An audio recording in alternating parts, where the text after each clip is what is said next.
You guys having fun so far, huh? We're in an alleyway in Santa Monica trying to win a no-expense-paid trip to Canada. Let's have fun, you guys. Just go for it. I used to get in trouble with my mom all the time growing up, and so I'd always fake cry to try to get out of it. But that would never work because my mom would always be like, you keep that up and I'll give you something to cry about. But I wanted to call her bluff. I was like, what punishment can my mom give me that's going to literally make me cry? Like, let's see my mom make me cry. So 9 o'clock was my bedtime, you guys. I stayed up until 9:30 playing Super Mario Brothers on Nintendo. Let's see if she gives me something to cry about. And she did. My parents got a divorce.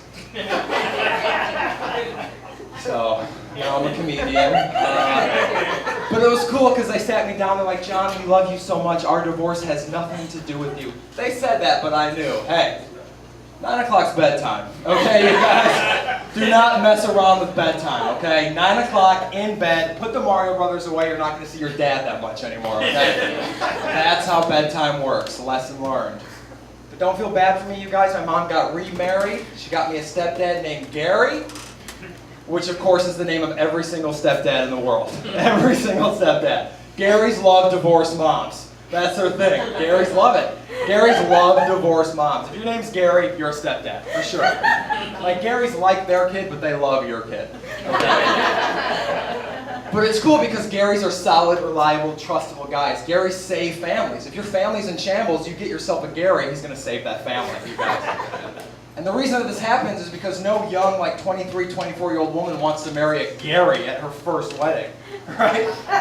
Like when you're young, you take risks. You're going to try a Pablo or a Blake or a Jacques. But guess what? Pablo cheats on you. Blake is mean. Jacques has bad credit. Divorce. Okay? Second wedding out, this time a little older, a little wiser. You know what? I'm going to play it safe. I'm going to get myself a Gary. He's got a great pension plan at work. He stored up a lot of vacation days. It's just a safe move. It's a safe bet, you guys. That's my mom's favorite joke, by the way. Gary doesn't get it. Not at all. He's completely. He's not really a comedy guy. He's more of an NCIS guy. He loves it. He loves how they solve the crime at the end. That's his favorite part. But I'd get in trouble at school too. It wasn't just at home. Like, I always wanted to talk to the hot girls in high school, but I couldn't because guess what? In high school, I wore a Quicksilver shirt and a cross necklace, and I had a bowl cut with blonde highlights, okay? It was just disgusting. It was a mess. Don't have a bowl cut and don't have blonde highlights. That's the lesson I learned. But I used my brain, you guys. I invented a move, and I used this move for all 4 years of high school. This is how I got through high school with women. This is what I would do.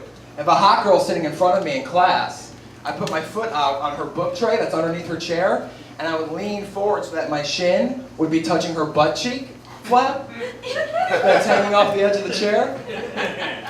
And that's the whole move. That's 100% of the move. You guys are looking at me like, what's step 2 of the move? Step 2 is enjoy step 1. You guys, shinning butt cheeks all day, 4 years, every class. That was my thing, you guys. And girls would lean forward because what I'm doing is disgusting, and there's a shin bone on their ass, so I'd have to really stretch and really commit to it and have to fight to get that shin-butt connection. And I have to make it look like you're not doing anything here, like you're just taking notes, like, oh, the Civil War is crazy, but I'm parallel to the ground. But every once in a while, you guys, on a good day, every once in a while, a girl would lean back into my shin. And it's like, oh, this girl's nasty. She wants it, and I'm going to give it to her, okay? Jessica DeLordo, 4th period, she's a lean-backer. It's happening.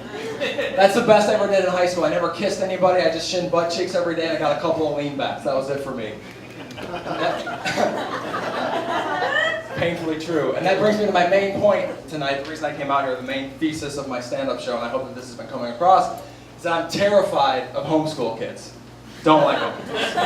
The whole thing, it's like a weird Mormon-y thing. I don't like it. It scares me, okay, you guys? You have to go to public school. That's where you get your social skills. You have to try and fail with girls and shin a couple butt cheeks to figure it out. Case in point, think of it this way. If you're a homeschooled guy, okay, best case scenario, you can only be as smart as your mom. Okay, and I don't know about you guys, but my mom doesn't know anything about algebra, okay? She shouldn't be teaching it. She knows how to be a human resources manager and a recovering alcoholic. That's it. That's the stuff my mom can tell me about. My mom can't solve for x if x squared equals 16. It's 4, for all you confused homeschool kids in here. It's 4. A lot of people don't like that joke. It's a little close to home. I get it. Gary doesn't like that joke. You guys, my stepdaddy comes up to me, how dare you say that stuff about your mom after everything she's done for you? You say she doesn't know her algebra? And I go to my mom mad because I'm like a comedian, I have to be all cool, but I'm like, hey mom, you better get Gary under control, okay? Gary's coming at me talking about my stand-up set, and I don't need that in my head. You better get Gary in check, mom. And my mom was just laughing at me like, oh, you have a problem with Gary, do you, John? Well, maybe you'll think about that the next time you decide to stay up past your fucking bedtime. Thank you guys so much. My name is Jon Dewalt. Enjoy the rest